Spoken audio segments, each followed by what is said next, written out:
नमस्कार, आप देख रहे हैं प्राइम न्यूज। आपके साथ मैं हूं काजोल नारायण। स्वागत है आपका यूपी प्राइम में। बुलंदशहर में 2 साधुओं की हत्या के बाद पूरे प्रदेश में सनसनी का माहौल था।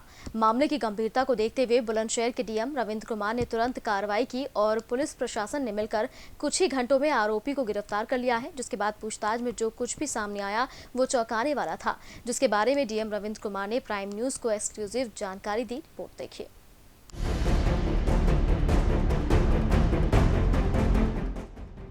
बुलंदशहर में 2 साधुओं की किसने की निर्मम हत्या।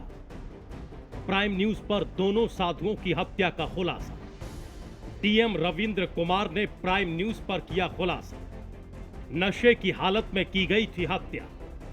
लाठी से पीट पीट कर की साधुओं की हत्या। भगवान की थी इच्छा, इसलिए की हत्या। आरोपी ने कबूल किया जुर्म। सोमवार की रात उत्तर प्रदेश के बुलंदशहर के अनूप शहर कोतवाली के पगोना गांव के शिव मंदिर में 2 साधुओं की निर्मम हत्या कर दी गई। दोनों साधुओं की हत्या के मामले में बुलंदशहर के डीएम रविंद्र कुमार ने तुरंत कार्रवाई की, जिसके बाद पुलिस प्रशासन ने सुबह होते ही हत्या के आरोपी को गिरफ्तार कर लिया। गिरफ्तारी के बाद आरोपी ने अपना जुर्म कबूल कर लिया।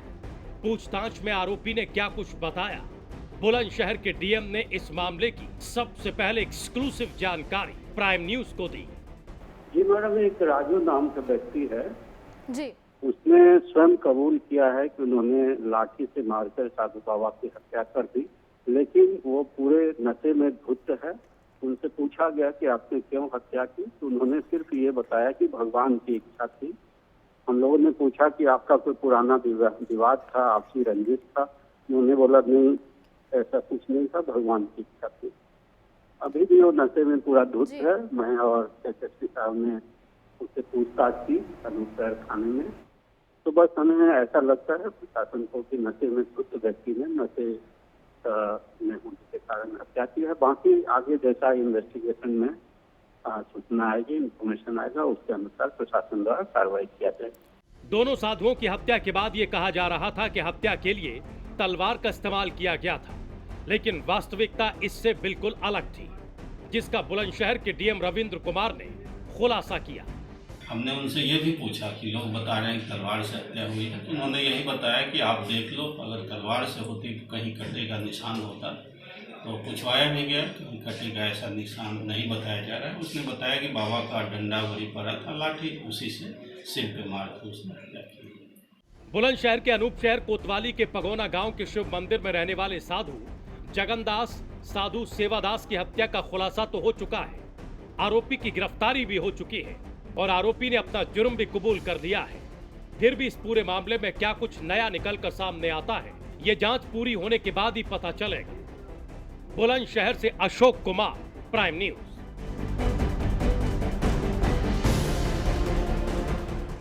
लॉकडाउन के चलते राजस्थान के कोटा में उत्तर प्रदेश के हजारों छात्र फंसे हुए थे, जिन्हें योगी सरकार ने बसों के जरिए वापस लाकर उनके घर तक पहुंचाया। अब मुख्यमंत्री योगी आदित्यनाथ ने कोटा से लौटे छात्रों के साथ वीडियो कॉन्फ्रेंसिंग के जरिए बातचीत कर उनका हालचाल जाना। इस दौरान सीएम योगी ने छात्रों से आगे होने वाली परीक्षा की तैयारी पर विशेष चर्चा की। साथ ही क्या कुछ कहा, आइए सुनते हैं। एक बात जो हमें देखनी है कि वह कि ये जो बीमारी है, ये महामारी है, यह किसी का चेहरा नहीं देखती। ये किसी का जाति, किसी का मत या किसी का मजहब भी नहीं देखती। जहां पे सावधानी हटी, वह व्यक्ति इसके संक्रमण की चपेट में आ गया। व्यक्ति ने, समाज ने, देश ने जहां कहीं भी थोड़ी भी लापरवाही बरती, वहां पर संक्रमण उतनी तेजी के साथ ही फैला है। दुनिया के आंकड़े हम सब के सामने हैं। 200 से ज़्यादा देश वर्तमान में कोरोना संक्रमण के चपेट में हैं और उसमें भी दुनिया की वे बड़ी ताकतें जो अपने आप को सर्वशक्तिमान मानते थे, उनकी स्थिति क्या है। समय से उठाए गए कदम का परिणाम है कि भारत उस संक्रमण से आने से बचा है जिसकी चपेट में दुनिया के तमाम बड़े देश आज हैं और जहां पे भारी पैमाने पर मौतें हुई हैं या हो रही हैं। इसलिए प्रत्येक भारतवासी का दायित्व बनता है कि ये लड़ाई, कोरोना के खिलाफ लड़ाई एक व्यक्ति की नहीं है, ये पूरे देश की लड़ाई है।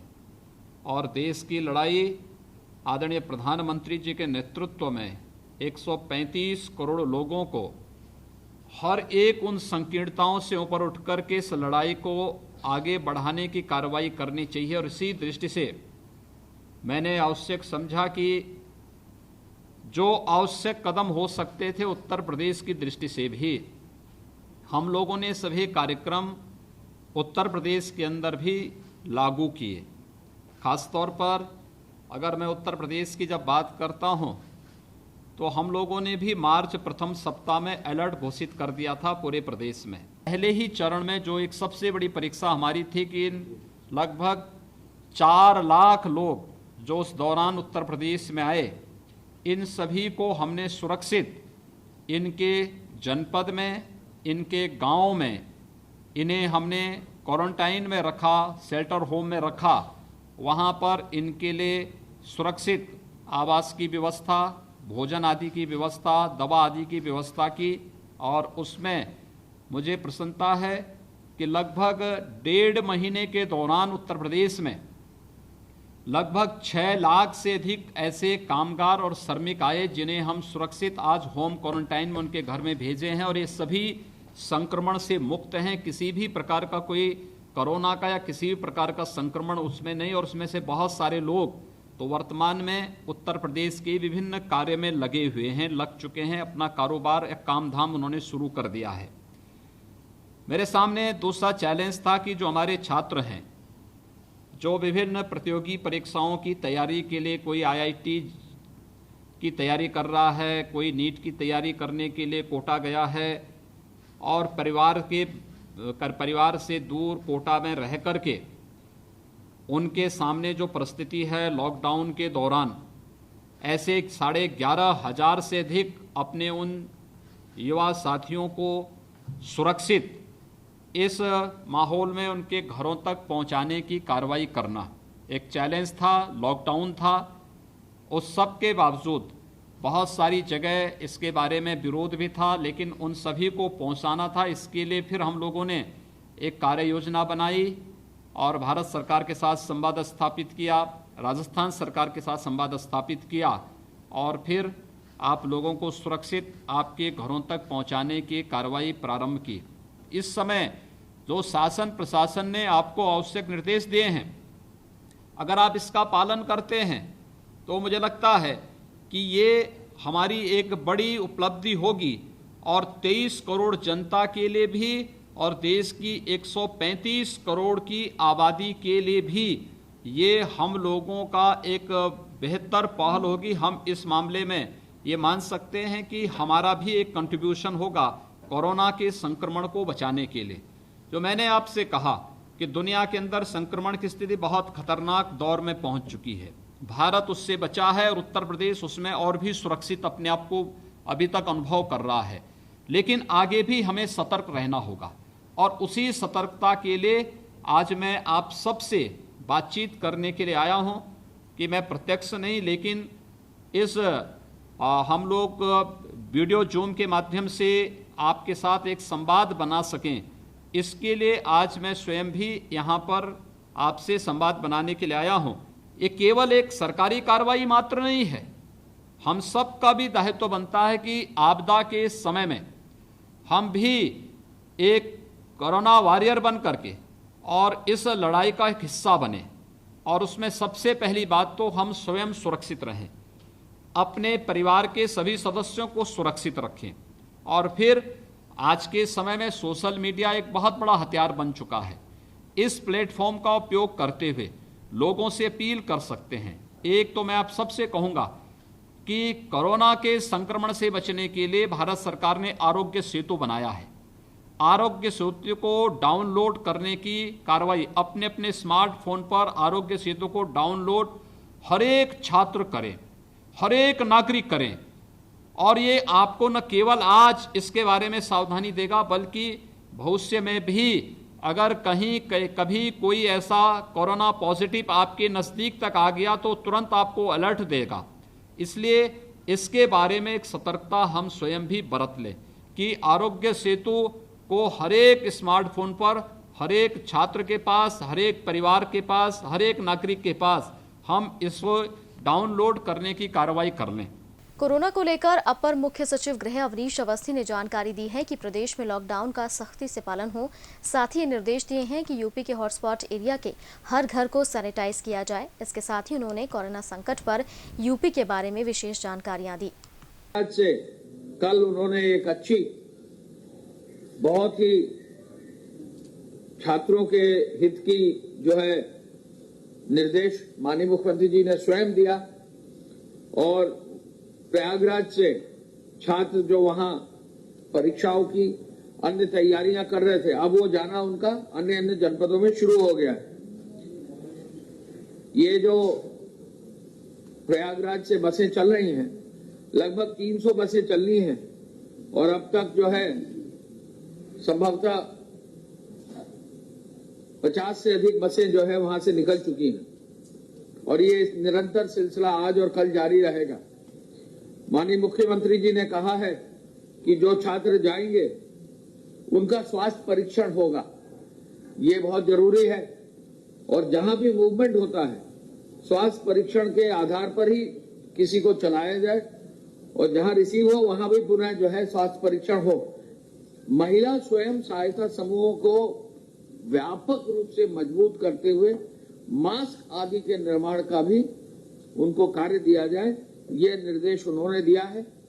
आज उन्होंने एसीएस राजस्व यानी अपर मुख्य सचिव राजस्व रेणुका कुमार जी से समीक्षा प्रत्येक जनपद के क्वारंटाइन सेंटर्स की क्षमता की, और एसीएस राजस्व ने बताया कि कल जो माननीय मुख्यमंत्री जी का निर्देश था कि एक एक जनपद में 15,000 से 25,000 लोगों के ठहरने की व्यवस्था हो जाए, उसमें काफी क्षमता हर जनपद में हो गई है, और लगभग सभी जनपदों में इस क्षमता का जो है आकलन कर लिया गया है, और इस क्षमता के अनुरूप कार्रवाई भी कर दी है।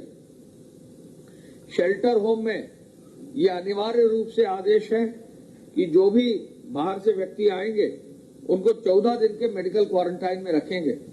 आपको मालूम है कि हरियाणा राज्य के सभी लोग कल आ गए, रात तक, देर रात तक आए हैं, उनको सबको क्वारंटाइन में रख दिया गया है। इसी प्रकार चरणबद्ध रूप से जिन जिन प्रदेशों से सूची बनकर जहां मेडिकल का जो है टेस्ट हो जाएगा, उनको एक एक प्रदेशों को एक नियमित व्यवस्था के आधार पर वहां के जिला प्रशासन और पुलिस का सहयोग लेके प्रदेश सरकार की अनुमति से माननीय मुख्यमंत्री जी ने हमारे प्रदेश में लाने की व्यवस्था का निर्देश दिया है। L1, L2 और L3 अस्पतालों के और शेल्टर होम्स और क्वारंटाइन सेंटर्स के निरीक्षण का भी निर्देश पुनः दिया है। क्वारंटाइन सेंटर पे कोई कमी न रहे और किसी को कोई शिकायत न मिले, तो जो वरिष्ठ प्रशासनिक अधिकारी गए हैं उनको भी स्वयं कहा है कि वो क्वारंटाइन सेंटर्स देखें, और जिलाधिकारी और एसएसपी को कहा है कि अपने क्वारंटाइन सेंटर जो भी जनपद स्तर पर है उनको वो स्वयं डेली जाकर देखें, जिससे कि कहीं कोई दिक्कत न रहे। L1, L2 अस्पतालों में ऑक्सीजन की व्यवस्था, L1 अस्पतालों के क्षमता वृद्धि की व्यवस्था और L3 अस्पतालों के बेड्स के बढ़ाने की व्यवस्था का भी निर्देश उन्होंने दिया है। सभी टेस्टिंग लैब्स में पूरी पूल टेस्टिंग की व्यवस्था भी हो, ये निर्देश भी उन्होंने दिया है। व्यापक रूप से पूल टेस्टिंग हो, ये निर्देश दिया है।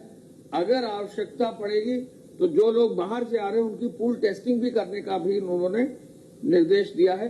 जो निर्माण कार्य है, निरंतर एक्सप्रेसवेज के कार्य चल रहे हैं, और अब एक्सप्रेसवेज के तीनों एक्सप्रेसवेज मिलाकर लगभग 11,000 से अधिक श्रमिक हमारे कार्य पर आ गए हैं। लोक निर्माण विभाग के अब 13,442 करोड़ के कार्य निर्माणाधीन हो गए हैं, जिनमें 225 कार्य अब हो रहे हैं, यानी 13,442 करोड़, और अब करीब 5,000 श्रमिक जो है लोक निर्माण विभाग में ही कार्य कर रहे हैं। सिंचाई विभाग के भी कार्य बढ़ गए हैं, 82 कार्य जो है अब शुरू हो गए हैं। लघु सिंचाई के भी 112 डैम और 136 तालाब के कार्य और 44 पाइप वाटर स्कीम्स के कार्य शुरू हो गए हैं। ग्रामीण पेयजल के भी 78 कार्य शुरू हो गए हैं और साथ साथ आवास विभाग में भी 95 योजनाएं, लगभग 2744 लोग वहां काम कर रहे हैं। और एक चीज और आपको बता दें, जो पटरी दुकानदार और वेंडर्स हैं, उनके माध्यम से आपूर्ति चेन बनाने के लिए 1,01,118 लोगों को जोड़ दिया गया है। पूरे प्रदेश में कोरोना वायरस पैर पसारता दिखाई दे रहा है। उत्तर प्रदेश को टोटल लॉकडाउन कर दिया गया है। इसी व्यवस्था को देखने के लिए हर जगह पुलिस बल को तैनात किया हुआ है। ड्यूटी में तैनात पुलिस कर्मियों को कोरोना संक्रमण से बचाने के लिए उत्तर प्रदेश ने क्या कुछ व्यवस्था की, इसके बारे में प्राइम न्यूज से एडीजी लखनऊ जोन SN साबत ने एक्सक्लूसिव बातचीत की। आइए देखते हैं। हमारे साथ बातचीत करने के लिए हैं एडीजी जोन SN साबत जी। सर, जोन की अगर बात की जाए, कई बैरिकेटिंग जो पुलिसकर्मी काम कर रहे हैं वो ग्लव्स नहीं पहन रहे हैं, मास्क भी अगर देखा जाए तो बहुत कम यूज़ हो रहा है, तो उनको किस प्रकार के निर्देश देंगे आप? सभी पुलिसकर्मियों को मास्क पहनना मस्ट है और जहाँ जहाँ कोई इंटरफेस में रहते हैं या कोई चेकिंग ड्यूटी में रहते हैं उन्हें ग्लोव्स भी पहनने के लिए अनिवार्य किया गया है। और हम लोग इसको समय समय पर चेक करते हैं। अगर कहीं पे आपको दिखता है तो आप भी उनको समझा सकते हैं और हमारे संज्ञान में भी ला सकते हैं कि हम लोग उसको इंश्योर करेंगे। और वैसे मैं भी बार बार विभिन्न जनपद में जाता हूँ चेकिंग के लिए, और जब भी मैंने देखा है, मैं तो निश्चित रूप से मास्क धारण करते हुए लोगों को देखा है और इंटरफेस में जहाँ रहते हैं लोग ग्लोव्स पहनते हुए भी उन्हें देखा है। सर, बैरिकेटिंग की अगर बात की जाए तो बहुत सी गाड़ियां ऐसी आती हैं, पुलिसकर्मी उनके गाड़ी के पेपर चेक करते हैं लेकिन वो ग्लव्स नहीं पहने होते, उनके लिए किसी प्रकार की कोई गाइडलाइन या उनको किसी तरीके का कोई निर्देश वगैरह देंगे? निश्चित रूप से उनको सैनिटाइज करके रखना बहुत ही आवश्यक होता है और उसके साथ सैनिटाइजर्स भी उपलब्ध उनमें कराया गया है और उसके साथ साथ मास्क पहनना उपयुक्त रहेगा। मैं इसको पुनः इंश्योर कराऊंगा। सर, एक सवाल और है आपसे। सोशल मीडिया पर एक पेज वायरल किया जा रहा है, बाकायदा फेसबुक पे, व्हाट्सएप पे, कि उस पर जो शराब के लिए एक नंबर दिया जा रहा है कि शराब उस पर मंगवाई, घर बैठे शराब मंगवाई जाए, क्योंकि अमूमन लॉकडाउन के दौरान शराब की दुकानें सारी बंद हैं। इस प्रकार कोई बात अगर सोशल मीडिया में चल रहा है तो मैं उसका अभी इन्वेस्टिगेट कराऊंगा और उसमें सख्त कार्रवाई कराएंगे। बहुत धन्यवाद। ये थे एडीजी जोन SN साबत जी, जिनका कहना है कि सोशल मीडिया पर जिस तरीके की चीज़ें वायरल हो रही हैं उन पर खासतौर से नज़र रखी जाएगी। साथ ही साथ जो पुलिसकर्मी अगर ग्लव्स नहीं पहन रहे हैं उनको ग्लव्स भी मुहैया कराया जाएगा। लखनऊ से कैमरा पर्सन देवेंद्र प्रताप सिंह के साथ Ashish Verma, prime news. Corona virus से फैली महामारी के चलते संपूर्ण देश लॉकडाउन पर चल रहा है, लेकिन इसके बाद भी देश के हिस्सों से अलग अलग तरह की तस्वीरें सामने आ रही हैं। कुछ ऐसी तस्वीर जनपद संभल से सामने आई। यहाँ पर एक दूल्हा अपनी बारात लेकर जाता हुआ दिखाई दे रहा है। सिर पर सेहरा बांधे अमर सिंह इस लॉकडाउन के बीच शादी करने से बेहद रोमांचित है। वहीं उसके साथ आए उनके रिश्तेदार ने बताया कि वो लोग मुरादाबाद जिले के बिलारी के रहने वाले हैं और हयात नगर जा रहे हैं, वहीं पर शादी है। उन्होंने लॉकडाउन का पूरी तरह से पालन किया है। वो नियम अनुसार केवल 4 लोग ही शादी करने आए हैं। तो संभल में लॉकडाउन के बीच शादी हुई। शादी में सोशल डिस्टेंसिंग का पालन किया गया है, साथ ही साथ लॉकडाउन का भी पालन किया गया। जी सर, हम बिलारी से आए हैं और केवल मात्र 4 लोग आए हैं और आना है थाना हयातनगर। किस जगह पर? हयातनगर। अच्छा, नहीं गांव कौन सा है? किसी हयातनगर में? नहीं, हयातनगर में। मुरादाबाद मंडल में 513 डाकियों ने एक महीने में करीब 9,500 लोगों को 1,70,00,000 रुपए की राशि बांटी है। मिनी ATM के जरिए लोगों को केवल थंब इम्प्रेशन देना पड़ा। आधार कार्ड से लिंक के बावजूद जरूरतमंद लोगों को पैसा तत्काल उनके हाथ में मिल जाता है। जरूरत का सामान लेने के लिए जिनके पास ना तो पैसे थे और ना ही वो बाहर निकलने की उम्मीद थी, ऐसे लोगों के लिए अब घर बैठे डाक विभाग के डाकिये उम्मीद की किरण साबित हो रहे हैं। सरकारी योजना के तहत आए लोगों की राशि घर घर पहुँचाने का काम डाकियों के द्वारा बखूबी अंजाम दिया जा रहा है। तो मुरादाबाद में गरीबों के मसीहा बने हैं डाकिये। एक महीने में 1,70,00,000 रुपए बांटे गए हैं। योजनाओं के तहत जो धनराशि आई थी वो राशि लोगों तक पहुंचाई गई है।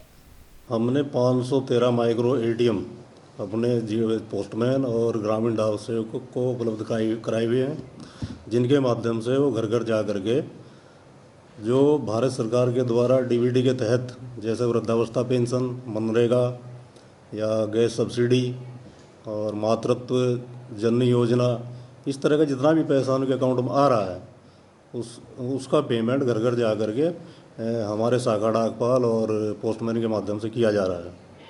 मुरादाबाद मंडल में अभी तक लगभग 9,500 लोगों को इसका पेमेंट किया जा चुका है और लगभग 1,70,00,000 धनराशि उनको उपलब्ध कराई जा चुकी है।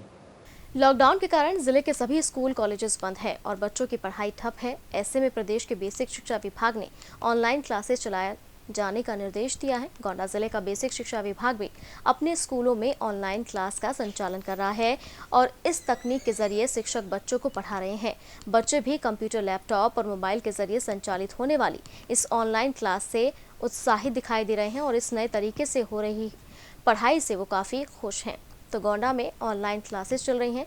लॉकडाउन के चलते प्रशासन ने ये बेहतर कदम उठाया है। ऑनलाइन क्लासेस से बच्चे भी खुश हैं और साथ ही साथ परिजन भी खुश दिखाई दे रहे हैं। यहाँ लॉकडाउन की वजह से हमारे बेसिक शिक्षा विभाग में शिक्षण कार्य बंद है, स्कूल बंद हैं, जिसकी वजह से शिक्षण कार्य पूरी तरह से विरामावस्था में चला गया था, जिससे हमारे छात्र छात्राओं को एक उनके ज्ञान वृद्धि में रुकावट पैदा हो गई थी।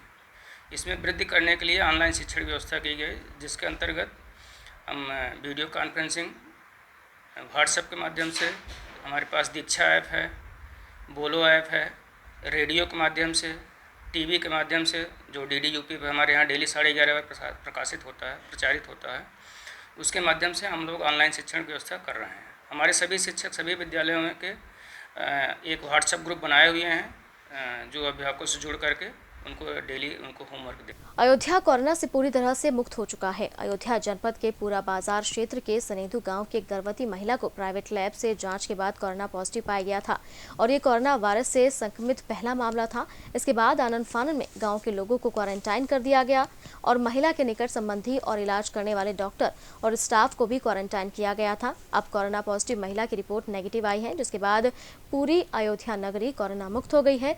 संक्रमित महिला की दूसरी रिपोर्ट नेगेटिव आई है तो वहीं लोगों ने राहत की सांस ली है। ग्राम सनेतु विकासखंड पूरा बाजार की जिस महिला का कोरोना टेस्ट रिपोर्ट दिनांक 23 अप्रैल को पॉजिटिव आया था, उनकी सेकंड सैंपल सुल्तानपुर के द्वारा भेजी गई थी, सुल्तानपुर जनपद के मेडिकल लॉसेस के द्वारा भेजी गई थी ASC-PGI को, और आज उनकी जो है सेकंड सैंपल की रिपोर्ट आई है, जिसमें वो कोरोना नेगेटिव पाई गई है। तो फिलहाल उनके जितने भी निकट संबंधी हैं और जिस अस्पताल में उनका इलाज चल रहा था, उस अस्पताल के सारे जो स्टाफ है उनको फैसिलिटी क्वारंटाइन में रखा गया था। तो उनके निकट संबंधियों को छोड़ करके और उनके जो एकदम से जिन्होंने उनका इलाज किया था ऐसे लोगों को छोड़ करके अभी बाकियों को फैसिलिटी क्वारंटीन से उनको होम क्वारंटीन में भेजा जाएगा और 1-2 दिन बाद जो है महिला का पुनः एक थर्ड सैंपल किया जाएगा और जो निकट संबंधी हैं और निकट जो संपर्क हैं उनके फैसिलिटी क्वारंटाइन से होम क्वारंटाइन हो जाने के बारे में फैसला जो उनके थर्ड सैंपल की रिपोर्ट आएगी उसके आधार पर लिया जाएगा। केंद्र सरकार ने कोरोना वायरस के इलाज के लिए प्लाज्मा थेरेपी को लेकर आगाह किया है। सरकार का कहना है कि अगर ये गलत साबित हुआ तो मरीज के लिए जोखिम भरा हो सकता है। केंद्रीय स्वास्थ्य मंत्रालय ने साफ किया है कि प्लाज्मा थेरेपी से कोरोना वायरस के इलाज के अभी तक कोई पुख्ता सबूत नहीं मिले हैं। अगर ये गलत साबित हुआ तो जोखिम वाला साबित हो सकता है। तो कोरोना को लेकर स्वास्थ्य मंत्रालय का बयान सामने आया। देश में कोरोना मरीजों की रिकवरी रेट 23.3% लगातार हो रही है, जो कि अच्छी बात है। 17 दिन ऐसे बीते हैं जो 28 जिलों में कोई भी केस सामने नहीं आया है। कोविड के लक्षण दिखाई पड़ते हैं, आवश्यकता पड़ने पर डेडिकेटेड कोविड हॉस्पिटल में पहुंचाने की उनके पास अच्छी व्यवस्था है। अभी तक 19-20 मरीजों को वहां पे शिफ्ट किया गया है। यहां भी सुविधाएं संतोषजनक है। टीम ने पाया कि जो इंडियन रेड क्रॉस सोसाइटी ने पुलिस और प्रशासन के साथ मिलकर जो रक्तदान शिविर का आयोजन किया था, वहां भी सोशल डिस्टेंसिंग इत्यादि का पालन हो रहा है। सर्वेलेंस और वल्नरेबल पॉपुलेशन की पहचान के लिए प्रशासन ने काफ़ी कदम उठाए हैं। उन्होंने हाउस टू हाउस सर्वे किया है, इलेक्टोरल रोल का डेटा यूज़ किया, प्रोजेक्ट लाइफलाइन का डेटा, निक्षय का डेटा, टेको प्लस डेटा इत्यादि के माध्यम से उन्होंने वल्नरेबल लोगों की पहचान की है और उनकी टेस्टिंग चल रही है। प्राइमरी हेल्थ सेंटर के कैंप में उन्होंने एक मोबाइल टेस्टिंग वैन को भी देखा, जिसको लोकल री इंजीनियरिंग से बनाया गया है और ये काफ़ी लाभदायक सिद्ध हुई है और मेडिकल टीम के लिए भी सुरक्षित है। IMCT ने सुझाव दिया है कि राज्य सरकार केंद्रीय सरकार की सहायता लेकर सरदार वल्लभ भाई पटेल अस्पताल में एक मल्टी डिसिप्लिनरी रिसर्च यूनिट की स्थापना करे, जहां उपकरणों की कोविड टेस्टिंग के लिए फैसिलिटीज डेवलप की जा सकती हैं। जो ग्रामीण एरिया है वहां हर ग्राम पंचायत में एक ग्राम योद्धा समिति का गठन किया गया है। ग्राम योद्धा समिति में सरपंच है, विलेज हेडमैन है, हेल्थ वर्कर है, हेड मास्टर है, तलाटी इत्यादि हैं। ये समिति जो है लॉकडाउन का पालन करते हुए गांव में राशन, सब्जी, दवाइयाँ इत्यादि को डोर स्टेप पे डिलीवर करती है। इसके अलावा वो आवाजाही पे और लॉकडाउन के नियमों के पालन पर भी नजर रखती है। आईएमसीटी का सुझाव है कि इस इनिशिएटिव को बाकी राज्यों द्वारा भी अपनाया जा सकता है। आईएमसीटी ने यह भी पाया कि जो सनंद इंडस्ट्रियल बेस है वहां पे फार्मा इंडस्ट्रीज चालू हैं और अब ऑटोमोबाइल यूनिट्स भी चालू हो गई हैं जो करीब 50% क्षमता पर काम कर रही हैं और 50,000 में से करीब 30,000 मजदूर काम पर वापस आ चुके हैं। आईएमसीटी ने वरिष्ठ अधिकारियों के साथ बैठक की और अपने सारे सुझाव उनके साथ साझा किए। हमारा पूरा विश्वास है कि केंद्र और राज्य सरकारों के संगठित प्रयासों से हम कोविड-19 के विरुद्ध जो हमारा अभियान है उसमें सफल होंगे। आइसोलेशन की जो गाइडलाइंस हैं इसमें कुछ एलिजिबिलिटी कंडीशंस हैं, जैसे कि पेशेंट को सेल्फ आइसोलेशन पर एक अंडरटेकिंग को भरना होगा। मेडिकल ऑफिसर द्वारा व्यक्ति को क्लिनिकली या तो वेरी माइल्ड केस या प्री सिम्टोमेटिक केस डायग्नोस करना होगा। उन्हें मोबाइल पर आरोग्य सेतु एप्लीकेशन को डाउनलोड करते हुए उसको निरंतर उपयोग करना होगा। उनके पास सेल्फ आइसोलेशन के लिए और उनके फैमिली कॉन्टैक्ट्स को प्रॉपर क्वारंटाइन करने के लिए रिक्वायर्ड फैसिलिटी होनी चाहिए। 24/7 बेसिस पर देखभाल करने के लिए उनके पास एक केयर गिवर अवेलेबल होना चाहिए और केयर गिवर और हॉस्पिटल के बीच में एक प्रॉपर कम्युनिकेशन लिंक स्टैब्लिश होना चाहिए। केयर गिवर और उनके जितने भी क्लोज कॉन्टैक्ट हैं उनको हाइड्रोक्सिल क्लोरोक्विन प्रोफाइलैक्सिस के रूप में लेना होगा। पेशेंट अपनी हेल्थ को मॉनिटर करने के लिए एग्री करें और डिस्ट्रिक्ट सर्विलेंस ऑफिसर को अपने हेल्थ स्टेटस के बारे में रेगुलरली इन्फॉर्म करते रहें। वह घर के अन्य लोगों से कोई अपना पर्सनल आइटम शेयर न करें और जिन सर्फेसेस पर हम ज़्यादातर टच करते रहते हैं उनको रेगुलरली क्लीन करते रहें। साथ ही जैसे कि अभी कहा है कि उनको ध्यान रखने के लिए केयर गिवर होना चाहिए। वह केयर गिवर भी जब उनकी देखभाल करे तब एक ट्रिपल लेयर मास्क का इस्तेमाल करे। पेशेंट के बॉडी फ्लूइड के साथ उस केयर गिवर का कोई डायरेक्ट कांटेक्ट ना हो, विशेष रूप से ओरल या रेस्पिरेटरी सिक्रीशन, और पेशेंट को संभालते समय केयर गिवर को डिस्पोजेबल ग्लव्स का उपयोग करना चाहिए। पेशेंट द्वारा उपयोग की गई सर्फेसेस, कपड़े या लिनन की सफाई या हैंडलिंग करते समय भी ट्रिपल लेयर मास्क या डिस्पोजेबल ग्लव्स का उपयोग होना चाहिए। केयर गिवर और जो भी क्लोज कॉन्टैक्ट्स हैं वह भी अपना टेम्परेचर स्क्रीनिंग करते रहें और कोई भी ऐसा इशू आए जिसमें कि उनको कोई सिम्टम दिखते हैं तो उनको हमेशा सर्विलेंस ऑफिसर की दृष्टि में लाना पड़ेगा कि कोविड-19 के लिए आज देश में क्या दुनिया भर में भी कोई अप्रूव थेरेपी नहीं है and plasma therapy is one of the therapy which is being experimented with. However so far there is no evidence to support it as a treatment। यह अभी भी एक्सपेरिमेंटल स्टेज पर है, इसका कोई एविडेंस नहीं है कि इसको ट्रीटमेंट के रूप में इस्तेमाल किया जा सकता है। यूएस एफडीए ने भी इसे एक एक्सपेरिमेंटल थेरेपी के रूप में ही देखा है। आईसीएमआर ने एक नेशनल स्टडी को लॉन्च किया है ताकि वह इस थेरेपी की एफिकेसी के बारे में स्टडी कर सके। इसलिए इस विषय में यह क्लैरिफाई करना बहुत जरूरी है, अति आवश्यक है कि जब तक कि आईसीएमआर अपनी स्टडी को कंक्लूड ना कर ले, रोबस्ट साइंटिफिक प्रूफ अवेलेबल ना हो, तब तक इस थेरेपी को केवल हम या तो रिसर्च या ट्रायल पर्पस के लिए ही उपयोग करें। इनफैक्ट जो प्लाज्मा थेरेपी है, अगर इसको हम प्रॉपर तरीके से प्रॉपर गाइडलाइंस के तहत इस्तेमाल ना करें तो इससे लाइफ थ्रेटनिंग कॉम्प्लिकेशंस भी हो सकती हैं। और यूपी प्राइम में फिलहाल के लिए इतना ही। देश और दुनिया की तमाम बड़ी खबरों के लिए आप देखते रहिए प्राइम न्यूज।